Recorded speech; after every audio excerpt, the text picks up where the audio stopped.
السلام علیکم ورحمۃ اللہ وبرکاتہ۔ دوستو، مسائل کا سلسلہ جاری ہے۔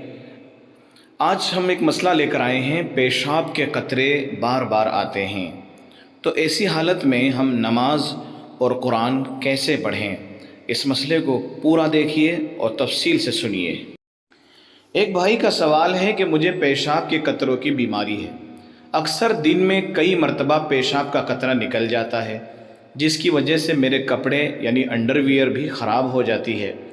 اکثر وضو کرنے کے بعد قطرہ نکل جاتا ہے۔ میں ملازمت کرتا ہوں، جس کی وجہ سے کافی پریشانی ہوتی ہے۔ میں ہر بار وضو نماز سے پہلے استنجا کرتا ہوں اور انڈر ویئر کے پیشاب کی جگہ کو دھوتا ہوں، لیکن پھر بھی وضو کے بعد قطرے نکل ہی جاتے ہیں۔ میں نے اس کا علاج بھی کروایا، مگر ابھی تک کوئی فائدہ نہیں ہوا۔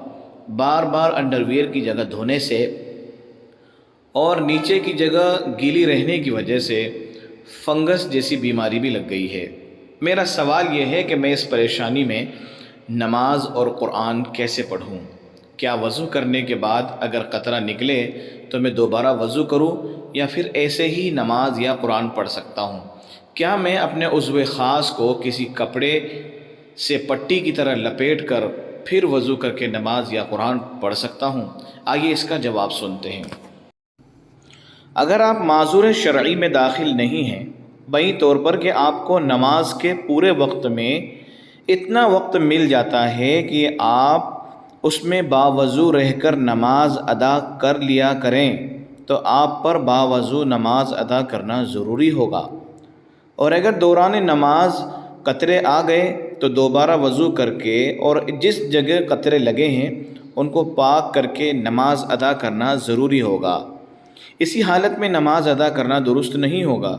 البتہ زبان سے قرآن پڑھنے کے لیے چونکہ باوضو ہونا ضروری نہیں ہے، اس لیے آپ زبانی تلاوت بھی کر لیا کریں تو بہتر ہوگا۔ اور اگر قرآن دیکھ کر پڑھنا ہو تو اس میں بھی اس بات کی گنجائش ہے کہ باوضو اور پاک ہو کر قرآن پڑھنے کی کوشش کریں۔ البتہ اگر دشواری ہو، یہ کر سکتے ہیں کہ قرآن کے اوراق کو ہاتھ سے پلٹنے کے بجائے کسی قلم یا لکڑی وغیرہ سے پلٹ لیا کریں۔ ہم دعا کرتے ہیں آپ کے لیے کہ اللہ تعالیٰ ایسے سبھی نوجوانوں کو اللہ شفائے کلی نصیب فرمائے اور ان کو اس بیماری سے اللہ چھٹکارا بھی نصیب فرمائے، آمین۔ ہمارے یوٹیوب چینل راہ سنت کو سبسکرائب کریں، لائک کریں اور شیئر کرنا نہ بھولیں۔ جزاک اللہ خیر۔